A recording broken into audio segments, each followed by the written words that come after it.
You are very welcome to all of you our YouTube channel civil with Akash. मेरा नाम है अभिषेक बहरे। जैसा कि आप सभी को पता है कि यूपीएससी 2026 में जो भी एस्पिरेंट अपियर हो रहे हैं यानी कि प्रिलिमिनरी अटेम्प्ट दे रहे हैं अपना, उनके लिए सिविल विथ आकाश की इस यूट्यूब प्लेटफॉर्म पर हमने एक नया इनिशिएटिव स्टार्ट किया है। एक्स्ट्रा एज इसका नाम है और इसका मेन एजेंडा है कि आपकी एग्ज़ाम डेट आने से पहले तमाम प्रकार के जो सब्जेक्ट हैं इनको थॉरली रिवाइज कराना, ताकि आपका रिवीजन भी हो सके और पूरे पूरे सब्जेक्ट एक बार आपकी आंखों के सामने से गुजर जाएं, ताकि जब आप एग्ज़ाम देने के लिए बैठें तो किसी भी प्रकार का डिलेमा, किसी भी प्रकार का कन्फ्यूज़न आपके मनो मस्तिष्क में ना हो। इसका मेन एजेंडा ये है। अभी तक यदि आप देखेंगे तो पॉलिटी सब्जेक्ट कंप्लीट हो गया है और भी 2-3 सब्जेक्ट यहाँ पर कंप्लीट करा दिए गए हैं, जिसमें से यहाँ मैं ज्योग्राफी के सिलेबस को कंपाइलेशन के फॉर्म में यानी कि इंडियन ज्योग्राफी के थ्रू अदर जो सेगमेंट निकल सकते हैं लाइक फिजिकल ज्योग्राफी के भी और साथ में क्लाइमेटोलॉजी के भी, उनको सिक्वेंशियल फॉर्म में कवर कराने की रिस्पॉन्सिबिलिटी मैंने ली है। इनको कवर कराने में अप्रॉक्सीमेटली हमारे 15 से 20 वीडियोस लग सकते हैं। अभी वर्तमान में 3 वीडियोस मेरे हुए हैं और हो सकता है कि वीडियोस का जो नंबर है ये और ज़्यादा इंक्रीज़ हो जाए, तो उसकी ज़्यादा प्रॉब्लम नहीं है। बस ये बात है कि एक्चुअली में अभी तक 3 वीडियो हुए हैं, जिसमें वेरी फर्स्ट वीडियो में हमने इंट्रोडक्शन ऑफ इंडिया के बारे में देखा था, यानी कि एक्सटेंशन कैसा है इंडिया का, कहाँ से कहाँ तक ये फैला हुआ है, लॉन्गिट्यूडनल लैटिट्यूडनल एक्सटेंशन क्या है, ठीक है, जो फैक्चुअल डेटा था उसके बारे में हमने बात की थी। आफ्टर दैट फिर हमने फिजिकल बाउंड्रीज के बारे में डिस्कशन करना चालू किया था और फिजिकल बाउंड्रीज के बारे में डिस्कशन कंप्लीट होने के बाद वेरी फर्स्ट टॉपिक हमने उठाया था, थर्ड वीडियो था, और इसमें हमने फॉर्मेशन ऑफ हिमालय को देखा था।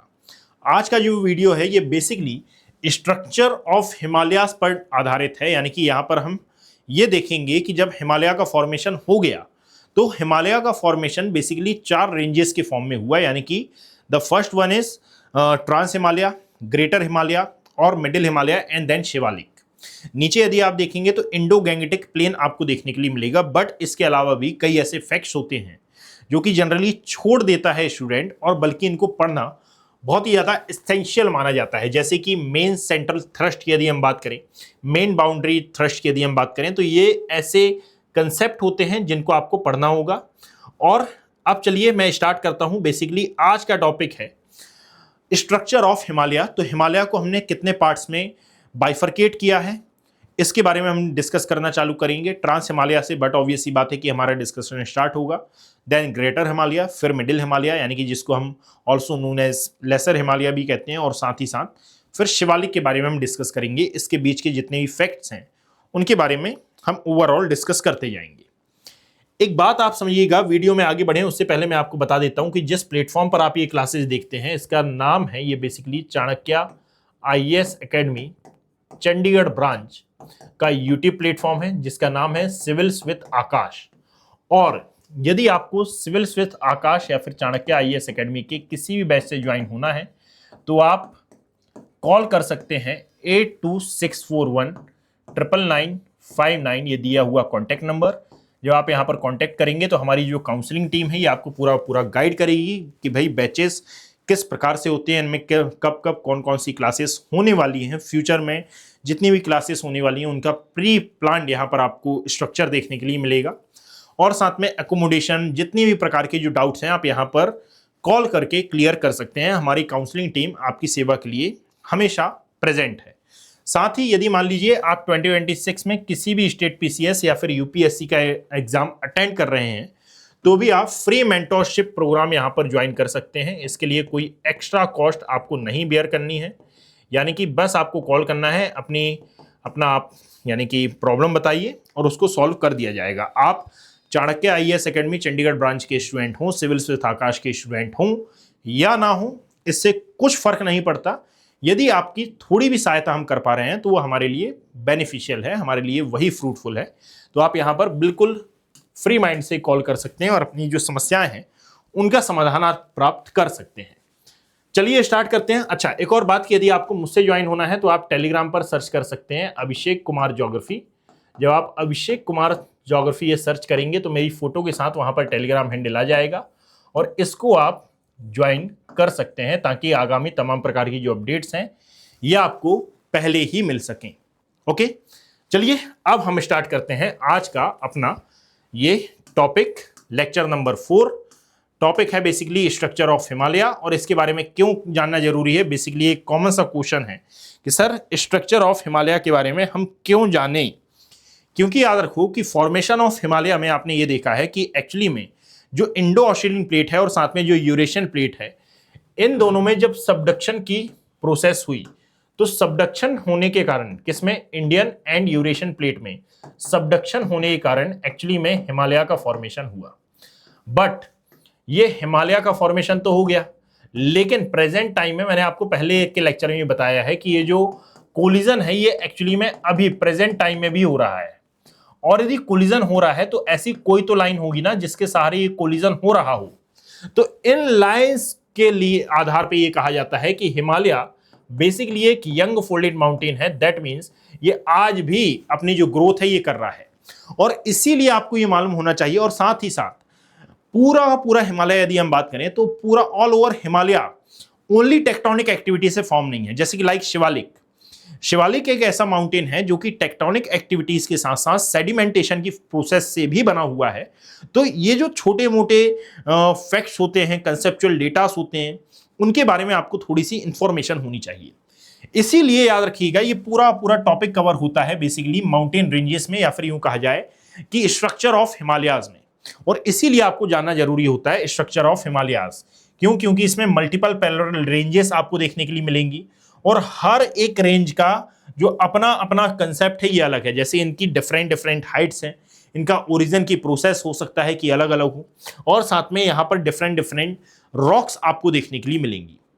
वाई यहाँ पर डिफरेंट रॉक्स देखने के लिए मिलेंगी, जस्ट फॉर एग्जाम्पल मैं अभी बताऊंगा। और साथ में they are separated by tectonic thrust. What is the meaning of tectonic thrust? तो टेक्टोनिक थ्रस्ट का मतलब होता है कि वो लाइन जहां पर एक्चुअली में ये जो टेक्टोनिक प्लेट्स हैं ये कोलिजनेट हो रही हैं, ये टकरा रही हैं, और उस टकराव के कारण यहां पर किसी प्रकार की जो सिस्मिक एक्टिविटीज हैं, या फिर यूं कहा जाए कि जो भी टेक्टोनिक एक्टिविटीज हैं ये कॉज हो रही हैं। तो इनको नाम दिया जाता है टेक्टोनिक थ्रस्ट का, मतलब कि वो पॉइंट जहां पर टेक्टोनिक प्लेट्स आपस में आकर कोलिजनेट होती हैं या फिर टकराती हैं, they are called tectonic thrust. चलिए खैर आगे आते हैं। तो इसीलिए हिमालय का जो फॉर्मेशन है ये जानना जरूरी है। और बेसिकली याद रखो कि जब आप वर्ल्ड में, या फिर यूं कहा जाए कि इंडिया में ना, जो अर्थक्वेक के जोन्स हैं, जैसे कि जोन 2, जोन 2, जोन 3, 4, 5, ऐसे जब आप डिवाइड करते हो तो हिमाचल प्रदेश, साथ में उत्तराखंड, सिक्किम, अरुणाचल प्रदेश, नेपाल, भूटान, ये तो इंडिया से बाहर हुआ है, तो इनके नाम जनरली आप पढ़ते हो। और इनके नाम क्यों पढ़ते हो? क्योंकि यहां पर ये वो रीजन है जहां पर टेक्टोनिक एक्टिविटीज हो रही हैं। दैट मींस थ्रस्ट बाउंड्रीज आपको देखने के लिए मिलेंगी, और ड्यू टू थ्रस्ट बाउंड्रीज यहां पर आपको अर्थक्वेक बहुत ज्यादा देखने के लिए मिलेंगे।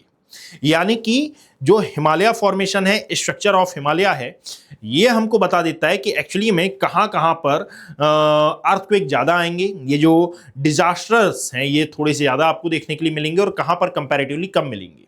जैसे जब आप अर्थक्वेक के बारे में पढ़ोगे तो अर्थक्वेक में पूरे ऑल ओवर इंडिया को अप्रोक्सीमेटली 5 जोन्स में हम डिवाइड करते हैं। और इनमें से कहा जाता है कि जो पेनिनसुलर इंडिया का जो सदर्न पार्ट के स्टेट्स हैं, यहां पर अर्थक्वेक आपको जनरली कम देखने के लिए मिलेगा। वाई? क्योंकि ये वर्ल्ड के सबसे स्टेबल पार्ट्स में से ये एक माना जाता है। बट याद रखो Himalaya is a young folded mountain, और यंग फोल्डेड माउंटेन का मतलब क्या होता है कि ये अभी ग्रोथ कर रहा है, इसमें अभी निर्माण की जो प्रोसेस है ये चालू है। यानी कि एवरी ईयर मैंने बताया था कि 5 मिलीमीटर पर ईयर के हिसाब से ये जो अपनी हाइट है ये इंक्रीज करता है। आप याद रखना कि पूरे वीडियोस क्रमवार तरीके से देखना, सिक्वेंशियल फॉर्म में आप देखिएगा, आप सब कुछ कनेक्ट कर पाएंगे। क्योंकि ये जैसे मैं ऑफलाइन क्लास में पढ़ाता हूं, ऑफलाइन क्लास में जैसा मैं कंटेंट देता हूं वही कंटेंट मैं यहां पर प्रोवाइड कर रहा हूं। इसका मेन एजेंडा है कि आप लोग इसको अच्छे से रिवाइज करें, अच्छे से पढ़ें, क्योंकि मैं गारंटी के साथ बोलता हूं ये कि आप यदि इन वीडियोस को अटेंड करते हैं तो आपकी पूरी ज्योग्राफी, इवन 70% ज्योग्राफी अपने आप कवर हो जाएगी। खैर, क्योंकि मैंने इनका ड्यूरेशन भी उतना ज़्यादा नहीं रखा है, 45 to 50 मिनट का ये ड्यूरेशन है, और आप इसको ईजिली अटेंड कर सकते हैं। अब देखना कि जब आप फॉर्मेशन ऑफ हिमालय पढ़ोगे तो इसके लिए ना इंडिया का मैप एक्चुअली में आपको अच्छे से ड्रॉ करते हुए आना चाहिए। बस ना आए ड्रॉ करते हुए तो इतना आए कि आप अंडरस्टैंडिंग अपनी डेवलप कर पाए। जैसे कि लाइक यदि आप इस इंडिया के मैप को देखोगे तो आपको मालूम चलेगा कि भाई यहाँ पर तिब्बत वाला एरिया आता है, जिसको 1970s के समय में जो चाइना है इसने ऑक्यूपाई कर लिया। तिब्बत के नीचे यदि आप देखेंगे तो यहाँ पर आपको ट्रांस हिमालय वाला सेक्शन, यहाँ पर कैलाश मानसरोवर वाला जो एरिया है ये देखने के लिए मिलेगा। दैट मीन्स ट्रांस हिमालय आता है। इसके नीचे यदि आप देखेंगे तो फिर आपको ग्रेटर हिमालय मिलेगा, देन मिडिल हिमालय जिसको हम लेसर हिमालय कहते हैं, और फिर आपको मिलेगा शिवालिक रेंज। इसी ऑर्डर को कुछ इस तरीके से मैंने लिखा हुआ है, जैसे कि सबसे ऊपर आपको दिखाई देता है तिब्बतियन प्लेट्यू। ठीक है, ये वाला जो एरिया है ये है तिब्बतियन प्लेट्यू। अब तिब्बतियन प्लेट्यू के जस्ट नीचे आपको दिखाई देगा ITSZ वाला एरिया, यानी कि ये वो लाइन है जहां पर एक्चुअली में इंडियन प्लेट और साथ में यूरेशियन प्लेट का कोलिजन हो रहा है। ये जो बाउंड्री लाइन है इसको नाम दिया जाता है ITSZ शचर। जनरली हम ना इसको एक लाइन में पढ़ लेते हैं कि एक्चुअली में ट्रांस हिमालय और साथ में हमारा जो ग्रेटर हिमालय है ये जिस स्पेस या फिर जिस लाइन के थ्रू अलग होता है, सेपरेट होता है, इसको शचर जोन कहा जाता है। इसका पूरा नाम है क्या? ISZ, ITSZ, ठीक है, इंडस सांगपो शचर जोन, इसका पूरा नाम देखने के लिए मिलेगा। आफ्टर दैट एक और आता है जिसको हम तैथियन हिमालय कहते हैं। और what is the meaning of Tethyan Himalaya? That means इसका यदि आप देखोगे तो ये जो ट्रांस हिमालय वाला एरिया है, इस ट्रांस हिमालय को तैथियन हिमालय नाम दिया जाता है। आफ्टर दैट आता है ग्रेटर हिमालय वाला सेक्शन, हमारे लिए बहुत ही ज्यादा इंपॉर्टेंट है, और ग्रेटर हिमालय के नीचे और भी कई हिमालयाज आते हैं, और ये MCT इसमें इंपॉर्टेंट है। अभी मैं बताता हूं कि आपको कुछ समझ में नहीं आया। यदि मैं इसको एक पॉइंट के हिसाब से बताऊं कि भाई सबसे ऊपर है ITCZ के नीचे आता है क्या? ये ट्रांस हिमालय वाला रीजन, और इसके नीचे आता है ग्रेटर हिमालय।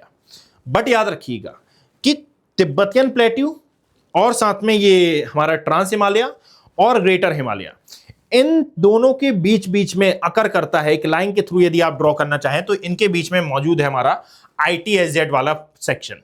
आफ्टर दैट यदि ग्रेटर हिमालय की हम बात करेंगे तो ग्रेटर हिमालय के नीचे हमको दिखाई देता है MCT, यानी कि मेन सेंट्रल थ्रस्ट वाला एरिया। ये जो MCT है ये एक्चुअली में ग्रेटर हिमालय को मिडिल हिमालय से सेपरेट करने का काम करता है। अच्छा, मेन सेंट्रल थ्रस्ट और मेन बाउंड्री थ्रस्ट में क्या डिफरेंस है आपने पढ़ा होगा, तो इसका टॉपिक मैं आगे छेड़ूंगा कि एक्चुअली में मेन सेंट्रल थ्रस्ट और साथ में मेन बाउंड्री थ्रस्ट में एक्चुअली में डिफरेंस होता क्या है। अब बेसिकली यदि आप तिब्बतियन प्लेट्यू को देखेंगे तो Tibetan plateau is not a part of Indian territory, but इसके बारे में आपको थोड़ा सा नॉलेज तो गेन करना होता है।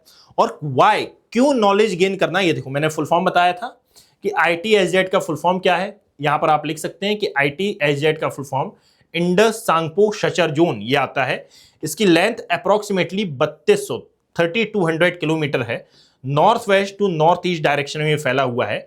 और फिर यदि आप देखोगे exact collision zone of Indian and Eurasian plate, यानी कि जहां पर दोनों का कोलिजन हो रहा है, इसके वेस्ट में इंडस है, और साथ में यदि आप इसके ईस्ट में देखेंगे तो सांगपो रिवर आपको देखने के लिए मिलेगी, also known as in India Brahmaputra इसको कहा जाता है। और साथ में ये जो छोटे मोटे यानी एक प्रकार से कंसेप्ट लिखे हुए हैं, फैक्ट लिखे हुए हैं, उनके बारे में याद रखिएगा कि पहले यहां पर एक ओशनिक क्रस्ट हुआ करता था जो आज भी आपको कई एरियाज में प्रेजेंट देखने के लिए मिलेगा।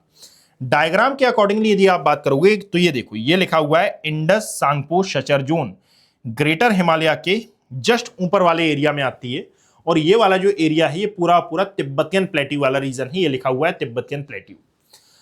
बात समझने की कोशिश करिएगा कि एक्चुअली में ये है तिब्बतियन प्लेट्यू, इसके नीचे से स्टार्ट होता है हमारा क्या? ट्रांस हिमालय, जहां पर आपको देखने के लिए मिलेगा Karakoram, then Ladakh, then Zanskar range.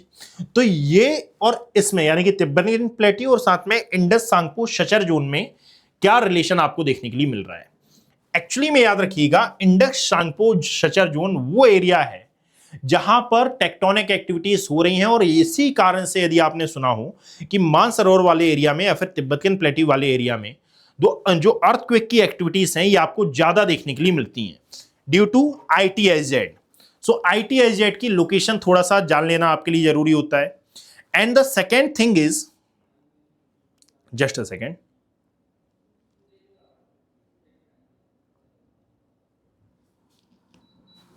ठीक, and the second thing is कि जब आप तिब्बतियन प्लेट्यू की बात करते हो तो याद रखो कि तिब्बतियन प्लेट्यू बेसिकली वर्ल्ड का सबसे हाईएस्ट लैटिट्यूड या फिर हाईएस्ट एल्टीट्यूड पर प्रेजेंट एक प्लेट्यू है।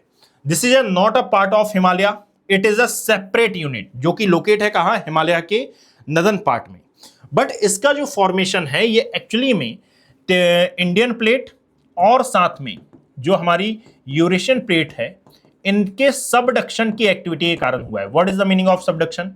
तो basically Indian plate is a continental plate, Eurasian plate is also a continental plate, they both are continental plate. और इसीलिए याद रखना कि इनमें से कोई भी एक प्लेट डिस्ट्रॉय हो जाए ऐसा पॉसिबल ही नहीं है, या फिर किसी एक प्लेट पर फोल्ड आए ऐसा पॉसिबल ही नहीं है। फोल्ड आएंगे तो दोनों पर आएंगे, डिस्ट्रॉय होगी तो दोनों ही होगी, डैमेज होगी तो दोनों ही होंगी। हुआ ये कि चूंकि इंडियन प्लेट एक्चुअली में वर्ल्ड की सबसे ओल्डेस्ट प्लेट है और वर्ल्ड की सबसे सॉलिड प्लेट में ये काउंट की जाती है, that is why Indian plate ने यूरेशियन प्लेट को ऊपर की ओर उठाते हुए इसके नीचे सबडक्ट होना स्टार्ट किया था। और इसीलिए कहा जाता है कि Tibetan plateau is not a part of Himalaya, but इसका जो फॉर्मेशन है ये ये इंडियन और यूरेशियन प्लेट के सबडक्शन के कारण हुआ है, यानी कि सेम वही प्रोसेस जो कि एक्चुअली में हिमालय के फॉर्मेशन के लिए रिस्पॉन्सिबल है। और दैट इज वाई जब आप हिमालय के बारे में स्टडी करते हो तो वहां पर आप Tibetan plateau as well as ITSZ के बारे में भी स्टडी करते हो। तो एक्चुअली में याद रखिए, it is not a part of Himalaya, it is a separate unit. इसकी एवरेज हाइट यदि आप देखेंगे तो 4500 मीटर के अप्रोक्सीमेट आपको देखने के लिए मिलेगी। और इसी को कहा जाता है roof of the world, that means विश्व की छत। और मैंने अभी बताया कि हाईएस्ट एल्टीट्यूड पर लोकेटेड ये प्लेट्यू तो है ही, फिर इसको प्लेट्यू क्यों कहा जा रहा है? यहां से ये भी क्वेश्चन आ जाता है कि सर यदि हाईएस्ट एल्टीट्यूड पर लोकेटेड ये एक प्लेट्यू है, बट जब आप माउंटेन्स, प्लेट्यूज और प्लेन्स के बारे में डिस्कस करते हैं तो वहां पर आपने ये बात पढ़ी हुई है कि भाई प्लेन की डेफिनेशन क्या होती है, प्लेट्यू की डेफिनेशन क्या होती है और एक माउंटेन की डेफिनेशन क्या होती है। इन सिंपल वर्ड्स यदि मैं प्लेन की डेफिनेशन लेता हूं तो एक ऐसा लैंड फॉर्म जिसकी एवरेज हाइट 100 टू 200 मीटर के अप्रोक्सीमेट आपको देखने के लिए मिले, इसको नाम दिया जाता है क्या, प्लेन। एक ऐसा लैंड फॉर्म जिसकी हाइट आपको अप्रोक्सीमेटली 300 से अप्रोक्सीमेट 600 मीटर या फिर 700-800 मीटर तक देखने के लिए मिल रही है, और इसका जो पूरा पोर्शन है या फिर इतनी हाइट मिल रही है तो इसको कहा जाता है प्लेट्यू। यदि मान लीजिए इसकी हाइट 1000 मीटर से अबव मिल रही है और साथ में इसका जो टॉप नॉच है या फिर इसकी जो पीक है ये बहुत ज्यादा नैरो है तो इसको माउंटेन नाम दिया जाएगा। याद रखिएगा कि एक्चुअली में जो तिब्बतियन प्लेट्यू है ये माउंटेन होने की एक कंडीशन को फुलफिल करता है, और ये एक कंडीशन क्या है कि इसकी जो हाइट है ये 4500 मीटर है। बट अदर जो दो कंडीशंस हैं कि भाई सेकंड आती है स्लोप के सिनेरियो में और थर्ड आती है पीक के सिनेरियो में, कि इसका जो स्लोप है ये जेंटल स्लोप है बहुत, यानी कि ऐसा नहीं है कि बहुत ही ज्यादा स्टीपी स्लोप आपको देखने के लिए मिले। तिब्बतियन प्लेट्यू का slope is a gentle slope. और यदि आप इसकी पीक की बात करते हैं तो पीक ऐसी तो है नहीं, क्योंकि तिब्बतियन पे यानी कि नैरो तो है नहीं, क्योंकि तिब्बतियन प्लेट्यू पर ह्यूमन सेटलमेंट, तिब्बतियन प्लेट्यू पर बायोडाइवर्सिटी पर भी आपको अच्छी खासी मिलती है, और इसीलिए आप यहाँ के ह्यूमंस की स्टडी करते हैं कि भाई ये किस प्रकार से एनवायरमेंट में इन्वॉल्व हो रहे हैं या फिर एनवायरमेंट के अकॉर्डिंगली इवॉल्व हो रहे हैं। तो इसीलिए याद रखिएगा कि तिब्बतियन प्लेट्यू की हाइट, बस ओनली हाइट, माउंटेन होने की जो डेफिनेशन है इसको फुलफिल करती है, बट पूरा तिब्बतियन प्लेट्यू की डेफिनेशन माउंटेन होने की डेफिनेशन को फुलफिल नहीं करती है। और इसीलिए हम बोलते हैं कि हाईएस्ट एल्टीट्यूड पर लोकेटेड एक क्या है, प्लेट्यू है। दूसरी बात है कि फॉर्म ड्यू टू कॉन्टिनेंटल ओरिजिनी, यानी कि क्या होता है कि भाई जिस प्रकार से कॉन्टिनेंट और कॉन्टिनेंट का कोलिजन हुआ उसके कारण ये एक्चुअली में फॉर्म हुआ है। Underline by the Eurasian plate, यानी कि इसने ये यूरेशियन प्लेट के ऊपर पूरा बना हुआ है, और due to subduction of Indian plate. After that याद रखिएगा ये तो था तिब्बतियन प्लेट्यू के बारे में, यानी कि भाई तिब्बतियन प्लेट्यू एक्चुअली में फॉर्म कैसे हुआ। बट जब आप तिब्बतियन प्लेट्यू के नीचे आते हैं तो तिब्बतियन प्लेट्यू के नीचे जस्ट उसके बाद वाले एरिया में इसकी लोकेशन यदि आपको देखनी हो तो आप एटलस ओपन करना, और एटलस में ना जो हमारा लद्दाख वाला एरिया है बेसिकली वहां पर आपको जो ट्रांस हिमालय है इसकी लोकेशन मिलेगी। आफ्टर दैट जब आप कैलाश मानसरोवर या फिर यूं कहा जाए कि तिब्बतियन प्लेट्यू वाले एरिया में जाएंगे तो वहां कैलाश माउंटेन रेंज आपको देखने के लिए मिलेगी, जिसको हिंदू धर्म ग्रंथों में शंकर भगवान का निवास स्थान कहा जाता है, वो भी आपको देखने के लिए मिलेगी। तो इसी के नीचे आपको मानसरोवर दिखाई देती है।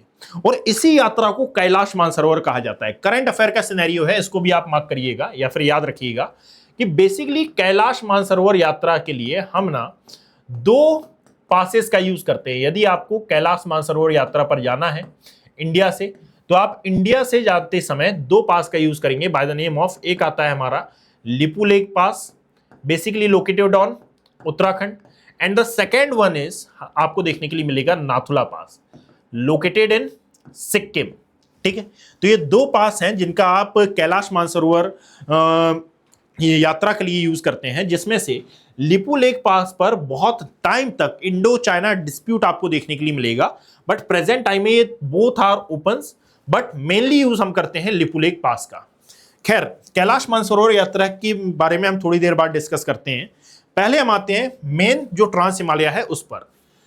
यदि ट्रांस हिमालय के बारे में हम बातचीत करें तो याद रखिएगा कि ट्रांस हिमालय को बेसिकली इंडिया में और एज वेल एज अलग अलग एरियाज में, हिंदी में इसको पार हिमालय कहते हैं, चार पार्ट्स में हम डिवाइड करते हैं। और ये चार पार्ट्स कौन से हैं? द फर्स्ट वन इज, एक आता है Karakoram range located on Ladakh, एक आती है Ladakh range, Karakoram Ladakh, and the third one is Zanskar range. Getting my point? And the fourth one is, जो कि तिब्बतियन प्लेट्यू पर लोकेट है, अभी मैंने बताया, इसको नाम दिया जाएगा कैलाश रेंज का। कैलाश रेंज का जो फुटहिल वाला एरिया है, यहां पर आपको देखने के लिए मिलती है मानसरोवर लेक। और इसी कैलाश मानसरोवर जर्नी के बारे में मैंने आपको बताया कि कौन कौन से पाथ का ये यूज किया जाता है, also known as magical lake. आप कमेंट सेक्शन में मुझे बताएंगे कि इसको मैजिकल लेक क्यों कहा जाता है। इसको मैजिकल लेक में भी काउंट किया जाएगा। बेसिकली यदि हम देखें तो ये जो कैलाश मानसरोवर लेक है, यहां पर मल्टीपल टाइप की लेक देखने के लिए मिलेंगी आपको, और इनमें से यदि हम कैलाश मानसरोवर और साथ में राकसताल और नोन एज राक्षस ताल, इनकी बात करते हैं, तो कैलाश मानसरोवर एक्चुअली में ओरिजिन पॉइंट है एक तो इंडस रिवर का, साथ में याद रखना इसके अलावा एक और रिवर आती है जिसका नाम,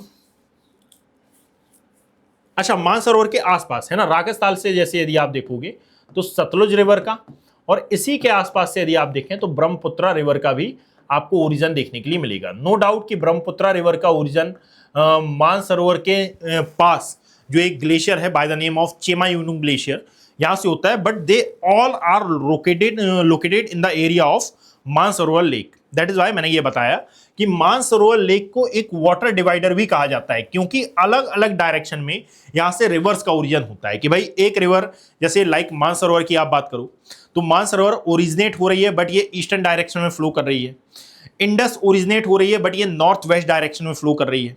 सेम एज इसी प्रकार से यदि आप सतलुज के बारे में देखें तो ये वेस्टर्न डायरेक्शन में फ्लो कर रही है। यहीं से एक और रिवर है जो कि निकलती है, इसका नाम है आई थिंक मेकोंग रिवर, और ये मेकोंग रिवर जाती है और साउथ चाइना सी में अपना ये माउथ क्रिएट करती है। दैट मीन्स वर्ल्ड के मल्टीपल रिवर्स और वर्ल्ड की मेजर रिवर्स यहां से ओरिजिनेट हो रही हैं, और इनका डायरेक्शन भी अलग अलग है। सेम थिंग आप अमरकंटक में भी अप्लाई कर सकते हो कि जो हमारा अमरकंटक वाला एरिया है ये भी एक प्रकार से वाटर डिवाइडर है। और वाटर डिवाइडर क्यों है? क्योंकि यहां से भी मल्टीपल रिवर्स का ओरिजिन होता है और इनका जो डायरेक्शन है ये आपको अलग अलग देखने के लिए मिलेगा। इंडियन ज्योग्राफी में जब आप अमरकंटक के बारे में स्टडी करते हैं तो आपने सुना होगा Narmada river, Tapi river, Narmada river, Johilla river, ठीक है, तापी रिवर, इन तमाम रिवर्स के बारे में, सोन रिवर्स, ठीक है। तो ये जिस एरिया से ओरिजिनेट होती हैं, जैसे नर्मदा अमरकंटक से ही ओरिजिनेट होती है, जोहिला अमरकंटक से ओरिजिनेट होती है। इसके अलावा तापी तो नहीं, एक और कोई सी थी नर्मदा, सोन भी अमरकंटक के नियरली से ओरिजिनेट होती है। दैट इज वाई अमरकंटक को हम वाटर डिवाइडर में काउंट करते हैं। तो याद रखो कि इसी प्रकार से जो मानसरोवर है ये भी वाटर डिवाइडर है। एक बार हम बात कर लेते हैं काराकोरम, लद्दाख और एज वेल एज जास्कर की। यदि काराकोरम, लद्दाख और जास्कर की हम बात करें तो याद रखो कि बेसिकली ये मोस्ट इंपॉर्टेंट जो पीक्स हैं इसमें काउंट होती है। Karakoram is a northern most hill in India. बात समझे?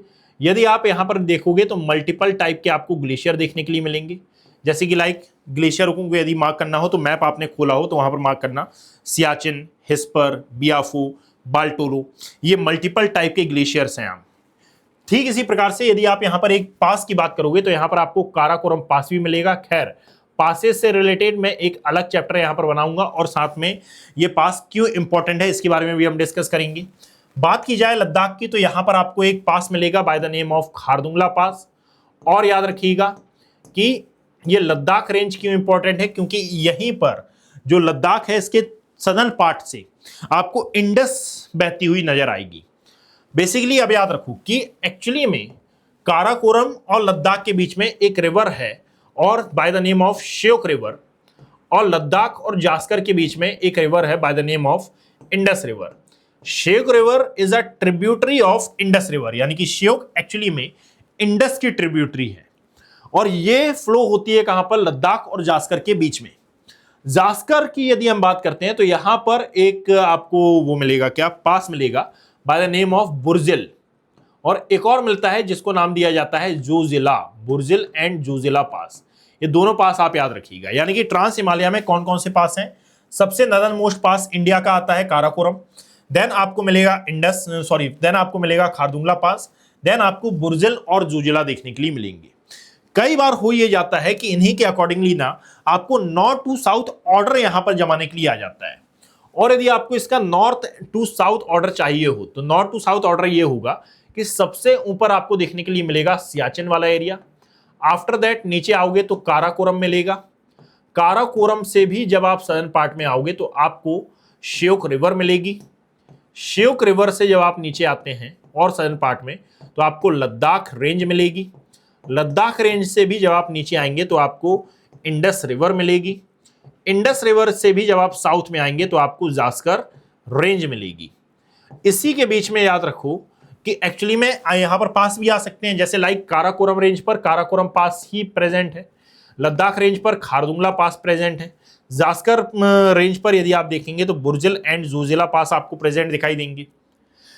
अब ये जो ट्रांस हिमालय है इसके बारे में कुछ ऐसे फैक्ट जानना जरूरी है जो कि फैक्चुअल डेटा के अकॉर्डिंगली आपके एग्जाम पॉइंट ऑफ व्यू के हिसाब से बहुत ही ज्यादा इंपॉर्टेंट हो सकते हैं। लाइक जैसे यदि आप इसकी हाइट और एक्सटेंशन की बात करें तो इसकी एवरेज हाइट निकल के आती है 4000 metre, also called Tibetan Himalayas, ठीक है, और also called as Tethyan Himalayas. साथ में लोकेटेड है ये कहां पर, ITSZ एंड ग्रेटर हिमालयास के बीच में। साथ में याद रखो यहां पर जो रॉक मिलती हैं दे आर सेडिमेंट्री रॉक, यानी कि dominated by sedimentary rock, limestone और शैल इसमें आती है। बट कई कंडीशन में यहां पर आप देखोगे कि एक्चुअली में वो जो लावा रॉक्स होती हैं उनकी प्रेजेंस भी आपको यहां पर देखने के लिए मिलेगी। वाई यहां पर लावा रॉक की प्रेजेंस आपको मिल रही है? बिकॉज कि जब आप हिमालय के फॉर्मेशन को समझोगे तो आपको मालूम चलेगा कि बेसिकली दो टाइप्स की जो प्लेट हैं इनमें कोलिजन हुआ है। The first one is Indian plate और साथ में यूरेशियन प्लेट में जो सबडक्शन हुआ उसके कारण एक तो हिमालय फॉर्म हुआ है। But the second thing is कि एक्चुअली में जब इंडियन प्लेट का सबडक्शन होना स्टार्ट भी नहीं हुआ था तो इंडियन प्लेट ने जो फोर्स क्रिएट किया कहां, तैथिस प्लेट पर, उसी फोर्स को ट्रांसफर किया गया तैथिस प्लेट के थ्रू कहां, यूरेशियन प्लेट पर। तो एक्चुअली में तैथिस प्लेट और साथ में यूरेशियन प्लेट यानी कि ओशनिक प्लेट और कॉन्टिनेंटल प्लेट में जो कोलिजन हुआ इसके कारण जिस माउंटेन का फॉर्मेशन हुआ दे आर क्या, ट्रांस हिमालय। अब जब भी ओशनिक प्लेट और कॉन्टिनेंटल प्लेट में कोलिजन या फिर सबडक्शन कोलिजन होता है तो कोलिजन होने पर यहां पर जिस भी टाइप के माउंटेन्स का फॉर्मेशन होता है एक्चुअली में इसके अंदर वॉल्केनिक एक्टिविटीज बहुत ज्यादा प्रेजेंट होती हैं। और यही कारण है कि यदि आप ट्रांस हिमालय की स्टडी करोगे तो यहां पर मिलने वाली जो रॉक हैं इनको एक्चुअली में ऐसी रॉक कहा जाता है जो कि वॉल्केनिक एक्टिविटी से फॉर्म्ड हुई हैं। और इसीलिए यदि आप इस डायग्राम को देखें जिसमें आपको ब्लैक कलर की जो रॉक्स हैं ये देखने के लिए मिलेंगी, दे आर प्रूफ। ये प्रूफ है किसका, कि भाई यहां पर वॉल्केनिक एक्टिविटी हुई है। मैं ये नहीं बोल रहा हूं कि वॉल्केनिज्म हो गया है, मैं ये बोल रहा हूं कि यहां पर वॉल्केनिक एक्टिविटी जैसी कोई एक्टिविटी हुई, यानी कि नीचे से जो प्लूम वाला एरिया होता है यहां से लावा तो निकला, लावा ओरिजिनेट हुआ, ये दरारों में क्रैक्स में गया भी, बट ये रिलीज नहीं हो पाया। रिलीज क्यों नहीं हो पाया? बिकॉज कि ये दरारों में फंसकर, क्रैक्स में फंसकर सॉलिडिफाई हो गया और उसी के कारण ये जो रॉक्स हैं ये आपको रेडिश दिखाई देती हैं, ब्लैकिश दिखाई देती है। इनका ब्लैक होना इस बात का एविडेंस है कि यहां पर कभी ना कभी कोई ना कोई वॉल्केनिक एक्टिविटी हुई थी या फिर होने का उसने ट्राई किया था। Are you getting my point? After that यहां का यदि आप स्ट्रक्चर देखोगे तो लिखा हुआ है no deep valley separated it from the greater Himalayas, rock are severely compressed and sandwich due to tectonic pressure from both side. यानी कि आपको यहां पर कई प्रकार से जो इंसिंटेशियर जो फोल्ड होते हैं ये देखने के लिए मिलेंगे। यूपीएससी की रिलेवेंसी के लिए आप याद रखिएगा कि काराकोरम रेंज के जो सोर्स कंसेप्ट हैं ये पूछ सकते हैं, और साथ में 33C से जुड़े हुए जो कंसेप्ट हैं ये पूछे जा सकते हैं। They all are important for mains as well as MCQ type question, कि यहाँ पर रॉक कौन सी मिल रही है, फॉसिल के एविडेंस कौन कौन से हैं, 33C का इससे क्या रिलेशन है, इस हिसाब से इससे क्वेश्चन आ सकते हैं। और इसके बाद कहानी आती है ग्रेटर हिमालय पर। अच्छा, एक और बात है कि एटलस में जाना, और एटलस में जैसा कि आपको पता है कि भाई यदि मान लो लद्दाख रेंज है और जास्कर रेंज है, इनके बीच में से इंडस रिवर यदि फ्लो कर रही है, तो आपसे यह भी पूछा जा सकता है कि बताइए जो लेह वाला एरिया है ये इंडस के किस साइड आता है, लेफ्ट साइड या फिर राइट साइड? जो श्रीनगर है, श्रीनगर से यदि मान लीजिए आपको जम्मू जाना है तो इसके लिए आप किस पास का यूज करेंगे? टिकट नहीं, पास, दर्रा, ठीक है, माउंटेन को पार करने वाला जो इजी पाथ है उसकी बात कर रहा हूं मैं। तो किस पास का आप यूज करेंगे? साथ में याद रखिएगा कि यदि मान लीजिए श्रीनगर है, फिर जम्मू है, जम्मू से ऊपर लेह है, और लेह से ऊपर सियाचिन है, तो एक्चुअली में Srinagar to Jammu, Jammu to Leh, Leh to Siachen जाते समय किस किस पाथ्स को और साथ में किस किस रिवर को एक्चुअली में आपको क्रॉस करना होगा, इससे जुड़े हुए क्वेश्चंस भी आते हैं कई बार एग्जाम में, इसको भी ध्यान रखिएगा। अब जरा देखें कि ये सभी कंसेप्ट होने के बाद हम आते हैं ग्रेटर हिमालय पर। और यदि बात की जाए ग्रेटर हिमालयाज की तो इसको कहा जाता है roof of the Asia. Why इसको रूफ ऑफ द एशिया क्यों कहा जाता है?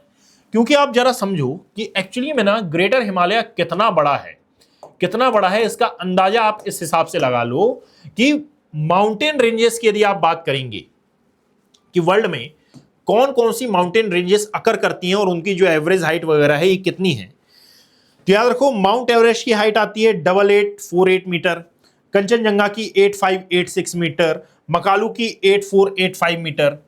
ये इनकी क्या है, ये मैक्सिमम हाइट वाली जो रेंजेस है मैं उनकी बात कर रहा हूं। टॉप 10 पीक्स की यदि आप बात करोगे तो टॉप 10 पीक्स में से टॉप 10 ही कहां पर लोकेट है? हिमालयन रेंज पर ये या फिर हिमालय पर ये लोकेटेड है। आप जरा सोचें कि इसकी जितनी एवरेज हाइट है दैट मींस 6000 मीटर, इतनी किसी भी माउंटेन की यानी कि आधे ज्यादा माउंटेन्स की हाईएस्ट पीक की हाइट नहीं है इसके आसपास। इक्का दुक्का अपवाद हर जगह पर होते हैं, बट याद रखिएगा कि इसकी एवरेज हाइट ही इतनी है कि ये अदर माउंटेन्स की हाईएस्ट पीक की हाइट को अपने आप क्या कर देती है, कम। यानी कि दूसरी बात है कि इसकी लेंथ 2500 मीटर है और अप्रोक्सीमेटली इसमें 14 पीक्स ऐसी हैं जो कि 8000 मीटर से ज्यादा हैं। और इसीलिए मैंने एक बात बताई कि टॉप 10 पीक्स की यदि आप वर्ल्ड में बात करोगे तो ये टॉप 10 ही कहां पर लोकेट है? अकेले हिमालय पर। और इसीलिए याद रखिएगा इसको कहा जाता है the roof of the Asia's. यदि इसकी इंपॉर्टेंट पीक्स की हम बात करें तो एक काम करना कि एटलस निकाल के बैठना, मैं यहां पर इसकी जो पीक्स हैं उसके नाम बता रहा हूं और ये पीक्स आपको वहां पर मार्क करनी है अपने एटलस में। और एग्जाम हॉल में जाने से पहले इनका जो east to west and west to east जो ऑर्डर है इसको आप एक बार पढ़ लीजिएगा। This order is very important for UPSC preliminary examination. दूसरी बात यह है कि यदि मान लीजिए आंसर राइटिंग में आप इसका कहीं पर यूज करते हैं तो आंसर राइटिंग में जब आप इन पीक्स का जो ऑर्डर है ये एक सिक्वेंशियल फॉर्म में लिखेंगे यानी कि वेस्ट टू ईस्ट या फिर ईस्ट टू वेस्ट, तो ये एग्जामिनर को इंप्रेस करने की भी काम आता है। यानी कि चीजों को आपने सिस्टमैटिक मैनर में पढ़ा है और एज वेल एज आपने सिस्टमैटिक मैनर में लिखा भी है, ये काफी ज्यादा आवश्यक होता है और आधी ज्यादा स्टूडेंट इस बात को नहीं समझ पाते। याद रखना कि मैं प्रिलिमिनरी एग्जाम की बात करूं या फिर मेंस एग्जाम की बात करूं, it's all depends on your smartness, कि आप कितनी स्मार्टनेस के साथ स्टडी करते हैं। Smart study is a best approach for clearing UPSC और other state PCS examination. Even किसी भी एग्जाम को क्लियर करने की जो स्मार्ट अप्रोच है ये बहुत ज्यादा इंपॉर्टेंट होती है। खैर बाद में बात करेंगे इस बारे में। यहां पर आइए कि एक्चुअली में यदि मैं यहां हिमालय की जो इंपॉर्टेंट पीक्स हैं इनके बारे में बातचीत करता हूं तो मैं यहां पर एक रफ जो ऑर्डर है ये लिख रहा हूं, इसको आप अच्छे से जमाएंगे यानी कि ईस्ट टू वेस्ट या फिर वेस्ट टू ईस्ट आप ऑर्डर जमाएंगे और इसको आप मुझे कमेंट सेक्शन में बताइएगा सही है या नहीं। वो मैं पर्सनली आकर कमेंट करूंगा और बताऊंगा कि भाई ये जो ऑर्डर है ये सही है या नहीं है। Getting my point. देखिएगा, सबसे पहले यदि आप देखोगे तो आपको देखने के लिए मिलेगा नंगा माउंटेन, या फिर इसको नाम दिया जाता है नंगा पर्वत का। इंग्लिश और हिंदी दोनों में इसको नंगा पर्वत ही नाम दिया जाता है। The second one is Dhaulagiri, Dhaulagiri, Annapurna, Annapurna, Bandarpunch, Bandarpunch, ठीक है। इसके अलावा यदि आप देखोगे गौरी शंकर इन नेपाल, नेपाल वाले मैप में मिलेगी, ठीक, ये भी नेपाल में ही मिलेंगी, ठीक है। Makalu, Makalu, Manaslu, Manaslu, Mount Everest, Mount Everest, Kanchenjunga, और साथ में नामचा बरुआ, नामचा बारवा या फिर नामचा बरुआ, इसको नाम दिया जाता है। 1 2 3 4 5 6 7 8 9 10, ये 10 पीक्स मैंने यहां पर लिखी हुई हैं। इन 10 पीक्स का ऑर्डर ईस्ट टू वेस्ट या फिर वेस्ट टू ईस्ट आप मुझे कमेंट सेक्शन में बताएंगे और मैं कमेंट चेक करूंगा। Getting my point. अब देखना कि यदि आप इसके बारे में कुछ की कंसेप्ट को जानने की कोशिश करोगे, सबसे पहले याद रखो कि एक्चुअली में हिमालय में आपको दो सिंटेक्शियल बैंड देखने के लिए मिलेंगे। ये दो सिंटेक्शियल बैंड एक्चुअली में है कहां, तो एक आता है वेस्ट में और एक आता है ईस्ट में। बट उससे पहले सिंटेक्शियल बैंड यदि कंफ्यूज हो रहे हो तो होता क्या है, याद रखना कि हिमालय का जब आप शेप देखेंगे तो हिमालय का शेप एक्चुअली में कुछ इस प्रकार का आपको देखने के लिए मिलेगा, ठीक है। तो दे आर सिंटेक्शियल बैंड, इनको नाम दिया जाता है क्या, सिंटेक्शियल बैंड का। ये सिंटेक्शियल बैंड, ये सिंटेक्शियल बैंड कैसे फॉर्म हुए हैं, क्योंकि याद रखना कि एक्चुअली में जब हिमालय फॉर्म हो रहा था, यानी कि हमारा पूरा पूरा जो इंडियन प्लेट है ये यूरेशियन प्लेट की ओर मूव कर रही थी, तो इस कंडीशन में जो अरावली वाला एरिया है ये थोड़ा सा आगे था, और साथ में ये जो छोटा नागपुर प्लेट्यू वाला एरिया है ये थोड़ा सा पीछे था।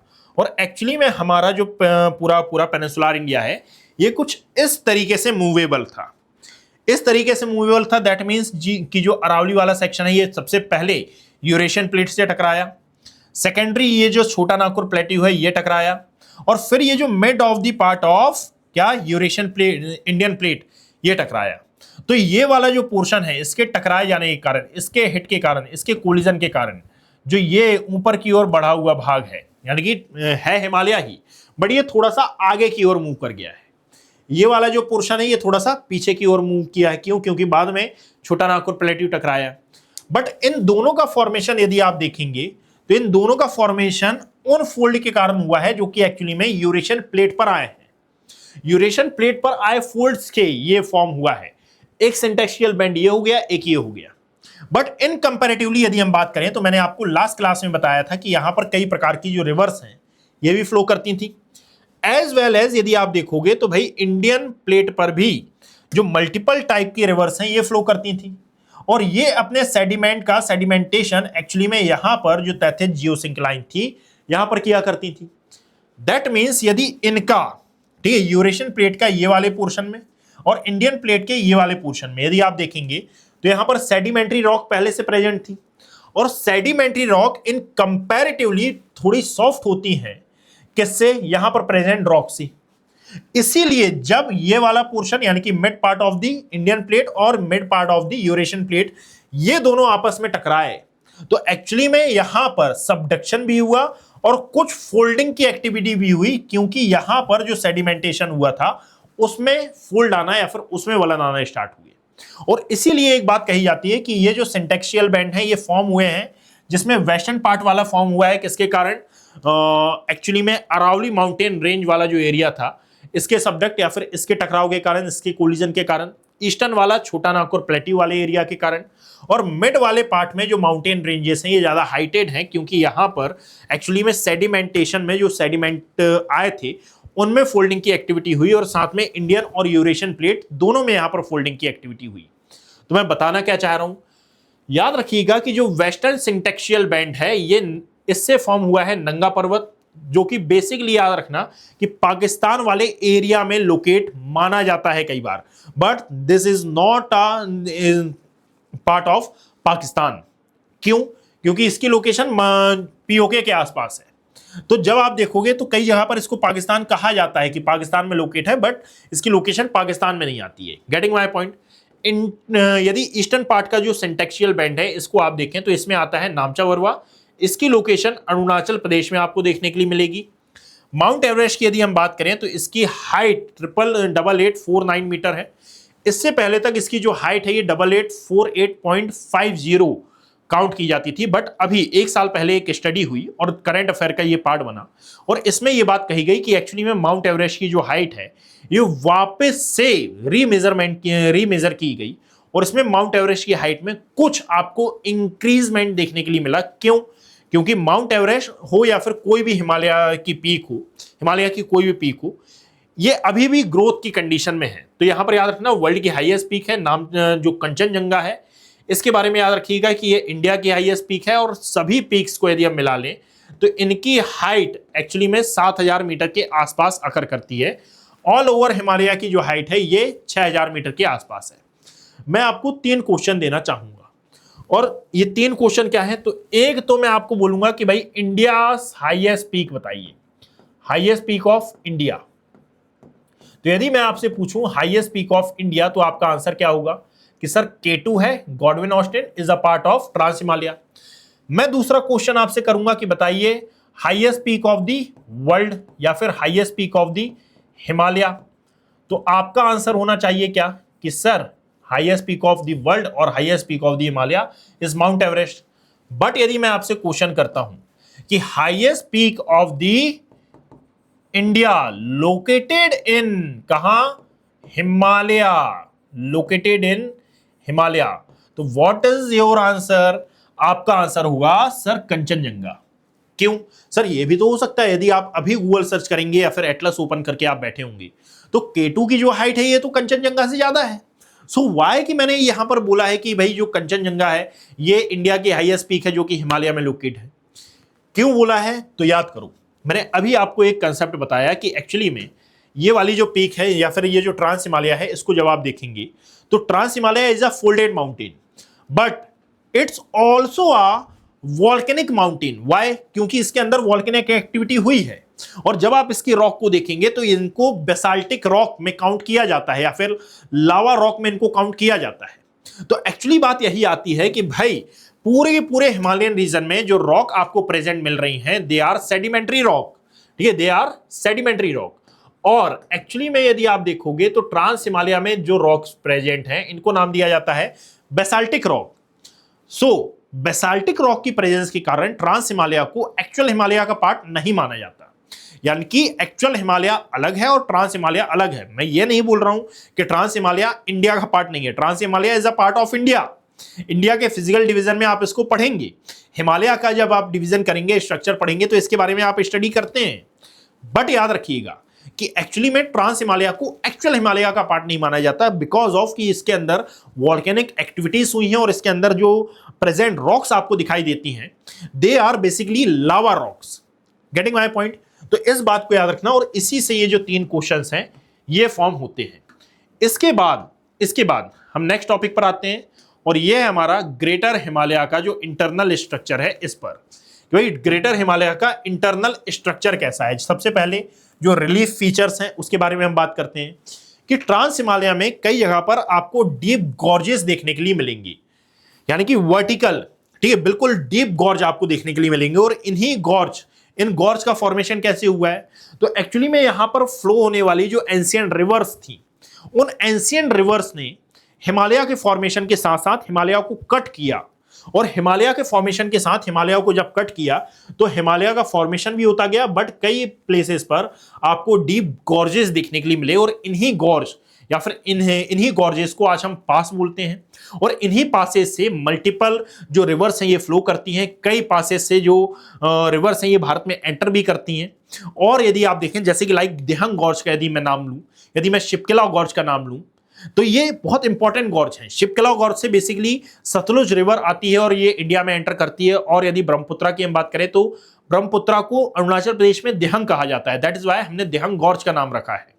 और दिहंग गॉर्ज से ब्रह्मपुत्रा इंडिया में एंटर करती है। एग्जाम्पल इंडस, सतलुज और ये जो अदर काली रिवर गॉर्ज हैं उसके बारे में। इंटरनल स्ट्रक्चर की यदि हम बात करें तो यहां पर बैथोलिथ और साथ में असिमेट्रिकल फोल्ड दिखाई देता है। रॉक्स की बात करें तो इस प्रकार की जो रॉक्स हैं ये दिखाई देती हैं, यानी कि बैथोलिथ तो large granite intrusive body at core, intrusive type का जो लैंड फॉर्म है ये है। और बैथोलिथ फॉर्म होता है किसके कारण, वही वॉल्केनिक एक्टिविटी के कारण, but they are present in basically northern part of the Himalayas. चलिए खैर आगे आते हैं, तो इसके बारे में याद रखना। आफ्टर दैट जो एंशिएंट ड्रेनेज है उसके बारे में यहां पर बात की गई है कि भाई किस प्रकार से ये जो गॉर्ज है इनका फॉर्मेशन हुआ। अब बात आती है एमसीटी की, यानी कि मेन सेंट्रल थ्रस्ट की। और यदि इसकी हम बात करें तो सबसे बड़ी बात यह है कि ये मेन सेंट्रल थ्रस्ट है क्या। तो देखो, MCT is the major tectonic thrust separating greater Himalayas from lesser Himalaya. It is a low angle reverse fault, older rocks push over younger rocks. बात समझे, यानी कि बेसिकली जो ग्रेटर हिमालय है उसको लेसर हिमालय से सेपरेट करने वाला ये जो एक प्लेस है उसको कहा जाता है MCD, MCT main central thrust. यदि आप देखोगे तो यहां पर ये आपको देखने के लिए मिलेगा सेंट्रल फॉल्ट वाला एरिया, और यहीं पर आपको प्रेजेंट दिखाई देता है क्या, मेन सेंट्रल थ्रस्ट वाला सेक्शन।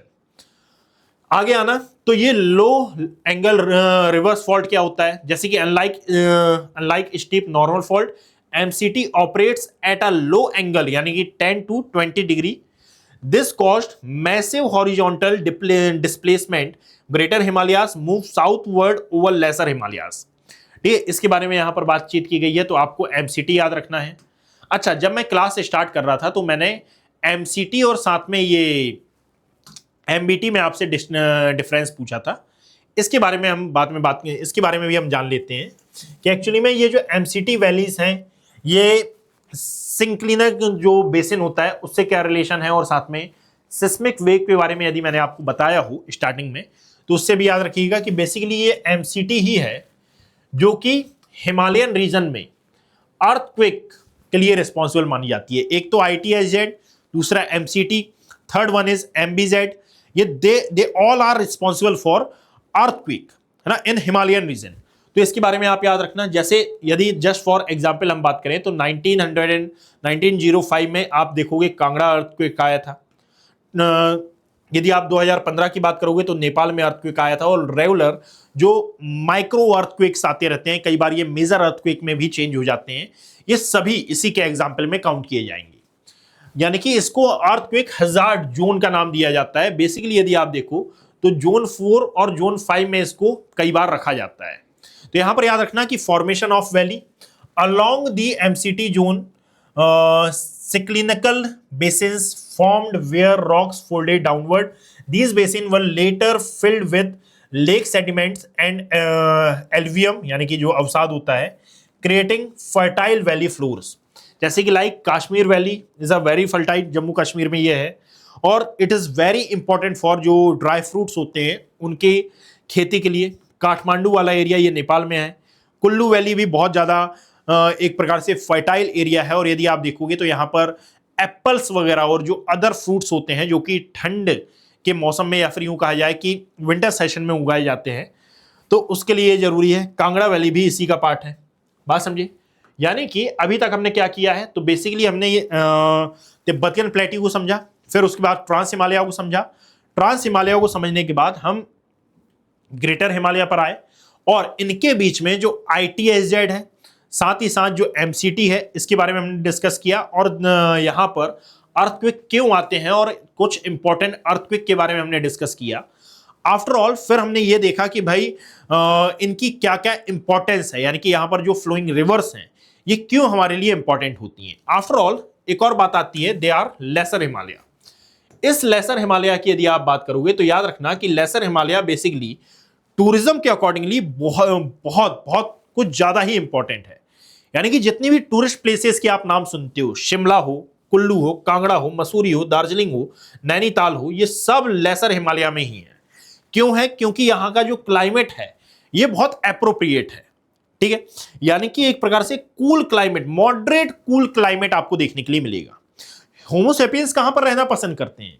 वहां जहां पर ना ही ज्यादा ठंड हो और ना ही जहां पर ज्यादा गर्मी हो। उस प्लेस पर हम अपने एप्रोप्रिएट जो टेम्परेचर है ये महसूस करते हैं, अपने बॉडी को हम जल्दी अडॉप्ट कर लेते हैं उस एरिया के अकॉर्डिंगली, और हम वहां पर रहना पसंद करते हैं, वहां पर अच्छे मस्त हम तरीके से हमको मजा भी आता है। तो याद रखना कि बेसिकली जो लेसर हिमालय है यहाँ पर क्लाइमेटिकल कंडीशंस बहुत ज्यादा अच्छी हैं। That is why lesser Himalaya को कहा जाता है tourism hub in Himalayan region, कि यदि लेसर हिमालय में या फिर पूरे हिमालयन रीजन में सबसे ज्यादा टूरिस्ट कहीं पर आते हैं तो वो लेसर हिमालय में ही है। हाइट की बात करेंगे तो हाइट भी इसमें एक इंपॉर्टेंट रोल अदा करती है, क्योंकि इसकी एवरेज हाइट 3800 मीटर के अप्रोक्सीमेट आती है। लेंथ यदि आप देखेंगे 2400 मीटर, यानी कि वही 2500 के आसपास है। विड्थ यदि आप देखेंगे तो 60 से 80 किलोमीटर ये चौड़ी है, और साथ में एमसीटी इसके नॉर्थ में, और जो एमबीएफ है यानी कि मेन सेंट्रल थ्रस्ट और साथ में मेन बाउंड्री थ्रस्ट, ये main central thrust lesser Himalaya के नॉर्थ में दिखाई देता है, और मेन बाउंड्री थ्रस्ट ये आपको साउथ में देखने के लिए मिलेगा। इसका ओरिएंटेशन क्या है, ये लिखा हुआ है कि runs parallel to the greater Himalayas, यानी कि ये ग्रेटर हिमालय के साथ साथ चलता है। बट ईस्ट में जब ये जाता है यानी कि अरुणाचल प्रदेश में, तो ये नैरो हो जाता है और साथ में ये ग्रेजुअली मर्ज हो जाता है ग्रेटर हिमालय में। क्यों होता है ऐसा? क्योंकि जब आप हिमालय के बारे में स्टडी करते हो तो हिमालय के बारे में आप सबसे पहली लाइन यही पढ़ते हो कि हिमालय अपने वेस्ट में ज्यादा ब्रॉड है, ज्यादा चौड़ा है, इसकी चौड़ाई ज्यादा है, लगभग 200 से 300 मीटर इसकी चौड़ाई मिलेगी। But on the south, on the east ये उतना ही नैरो है, यानी कि लगभग 60 से 80 किलोमीटर। 100 से 300 किलोमीटर कहां मिल रही है? वेस्ट में। मैंने शायद मीटर बोल दिया, उसको करेक्ट कर लेना कि 200 से 300, 100 से 300 किलोमीटर आपको कहां मिल रही है? वेस्ट में। बट ईस्ट में जाते हैं तो इतना ये नैरो हो रहा है। That is why greater Himalaya, lesser Himalaya और साथ में ये जो शिवालिक रेंज है ये जाकर नैरो होते हैं और आपस में ये मर्ज हो जाते हैं। तो ये यहां पर लिखा हुआ है। आफ्टर दैट याद रखिएगा कि अब फिर ये लेसर हिमालय की कुछ रेंजेस के बारे में यहां पर बातचीत की गई है, इनको एक एक बार आपको पढ़ना है। जैसे लाइक यदि पीर पंजाल की आप बात करोगे तो ये लॉन्गेस्ट रेंज आती है लेसर हिमालय की, जो कि कश्मीर वैली के थ्रू सेपरेट होती है, और बनिहाल पास यहां पर आपको देखने के लिए मिलेगा। धौलाधार रेंज की यदि आप बात करेंगे तो हिमाचल प्रदेश में लोकेटेड है और runs north west to south west में ये यानी एक्सटेंड है। यदि आप देखोगे तो पॉपुलर ट्रैकिंग रूट्स यहां पर आपको देखने के लिए मिलेंगे, कांगड़ा और साथ में मैकडॉलगंज यहाँ के जो फेमस प्लेसेस हैं, फेमस टूरिस्ट प्लेसेस हैं, या फिर यूं कहा जाए कि फेमस जो हिल स्टेशंस हैं, इनको काउंट किया जाता है। मसूरी रेंज की यदि हम बात करें तो ये ट्रांसवर्स रेंज है, उत्तराखंड में ये आती है।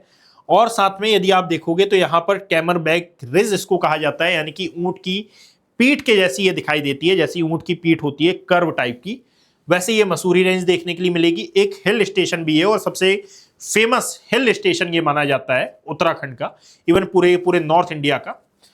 साथ में कुछ अदर रीजनल नेम्स भी हैं इसके, जैसे यदि आप नॉर्थ ईस्ट वाला मैप निकालें और अरुणाचल प्रदेश को देखें, महाभारत को आप छोड़ देना बिकॉज कि ये नेपाल में लोकेट है।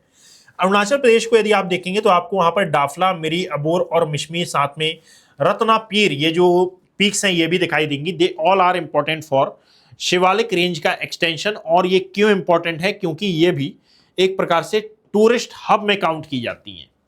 खैर, यदि हम आगे आए तो फिर लेसर हिमालय का कुछ और यहां पर डिस्कशन हुआ है। इंटरनल स्ट्रक्चर के बारे में बताया है कि भाई ये वाइडर है। इकोनॉमिक कंटेक्स्ट के हिसाब से क्यों इंपॉर्टेंट है? क्योंकि ऑल मेजर हिल स्टेशन यहां पर आपको दिखाई देते हैं, फास्ट फ्लोइंग रिवर्स हैं यहां पर, और साथ ही साथ सबसे इंपॉर्टेंट बात कि कुछ इंपॉर्टेंट जो मिनरल्स हैं, मेटेलिक मिनरल्स और इवन नॉर्मल मिनरल्स, ये भी आपको देखने के लिए मिलेंगे, लाइक कॉपर, लेड और ये जो जिंक डिपॉजिट्स होते हैं ये आपको यहाँ पर प्रेजेंट मिलते हैं। आफ्टर ऑल यदि आप देखोगे तो टेक्टोनिक कॉम्प्लेक्सिटी के बारे में यहाँ पर बताया गया है, जिसके बारे में मैंने ऑलरेडी डिस्कस कर लिया। हाँ, एक इंपॉर्टेंट बात है कि यहाँ पर मिलने वाली जो रॉक्स हैं ये कौन सी हैं? स्लेट्स है, फिलेट्स है और साथ में क्वार्ट्जाइट है, लाइमस्टोन यहाँ की मेन रॉक्स में काउंट की जाती है। Are you getting my point? After all यहां पर फिर आया है डिस्कशन कि what is the difference between MCT and what is the difference between MCT and MBF, यानी कि मेन सेंट्रल थ्रस्ट और मेन बाउंड्री फॉल्ट में क्या डिफरेंस है। तो ये चार्ट एक बार आपके लिए है, इसको आप एक बार पढ़ लीजिएगा। हम अभी के लिए आगे बढ़ते हैं। अब ये दून द्वार क्या होते हैं, ओवरऑल शिवालिक के बारे में हम डिस्कस करते हैं। फिर मिसलेनियस पार्ट में मैं ये दून द्वार और साथ में ये जो अदर रीजन्स है ये कवर करूंगा, ठीक है। जैसे HFF वहीं पर आ जाएगा। देखिएगा, यदि शिवालिक की बात हम करते हैं तो याद रखो कि Shivalik is a very important for topography basis. जैसे यदि हम बात करें तो इसका जो आकार है ये हॉर्सबैक है, यानी कि the Shivalik shows classic horseback ridge asymmetric ridges with steep slopes on both sides. These form due to differential erosion of tilted sedimentary layers, steeper scarp and on the south side. इसका मतलब क्या है कि basically ये जो Shivalik range है, अच्छा जब आप इस पूरे को पढ़ोगे तो आपको मालूम चलेगा कि शिवालिक रेंज का फॉर्मेशन एक्चुअली में ना टेक्टोनिक एक्टिविटी के कारण तो हुआ ही है, बट कई एरिया में आप देखोगे कि यहां पर सेडिमेंटेशन की प्रोसेस भी हुई है। यानी कि शिवालिक एक ऐसी रेंज है जो कि सेडिमेंट्री रॉक और जो कि सेडिमेंटेशन और as well as tectonic activity दोनों का रिजल्ट है, दोनों का परिणाम यह है शिवालिक रेंज। बात समझ में आ रही है? एवरेज हाइट इसकी लिखी हुई है, साथ में क्या क्या फैक्ट है उसको एक बार पढ़ लीजिएगा। अलग अलग एरिया में इसको रीजनल नाम से जाना जाता है, जैसे कि जम्मू कश्मीर में जम्मू हिल कहा जाता है, चूरिया चूरहे हिल कहा जाता है नेपाल में, डाफला मेरी अबोर मिश्मी ये कहा जाता है अरुणाचल में, मिश्मी हिल बेसिकली लोकेटेड यानी वही Arunachal Pradesh. All are regional name for the same Shivalik system, ठीक है, यानी कि अलग अलग रीजन में अलग अलग नाम इसका मिलेगा। After all Himalayan frontal fault, इसके बारे में इंगो गैंगटिक प्लेन, चलो ठीक है, इसके बारे में तो एक बार बस रिवाइज कर लेना। बाकी यहां तक हमारा जो डिस्कशन है ये था। अब MCT, MBT, ITSZ, HFF, इसके बारे में एक सेपरेट लेक्चर लास्ट में होगा, उसके बारे में आप चिंता मत करिएगा। याद रखिएगा कि यदि ये वीडियो आपको पसंद आ रहा हो और वाकई में हेल्पफुल हो रहा हो तो आप इसको शेयर अवश्य करें, और यदि ये PDF आपको डाउनलोड करनी हो तो आप इसको डाउनलोड कर सकते हैं मेरे टेलीग्राम हैंडल जिसका नाम है अभिषेक कुमार ज्योग्राफी। यहाँ से जो आप यहाँ पर जाएंगे इसको डाउनलोड करेंगे तो आपको और अच्छे से ये जो सीरीज है ये समझ में आएगी और ये सीरीज आपके लिए फ्रूटफुल हो रही होगी, ऐसी मैं आशा करता हूँ। बाकी मिलते हैं नेक्स्ट सेशन में जिसमें हम हिमालय को कंप्लीट करेंगे। Thank you, have a great day.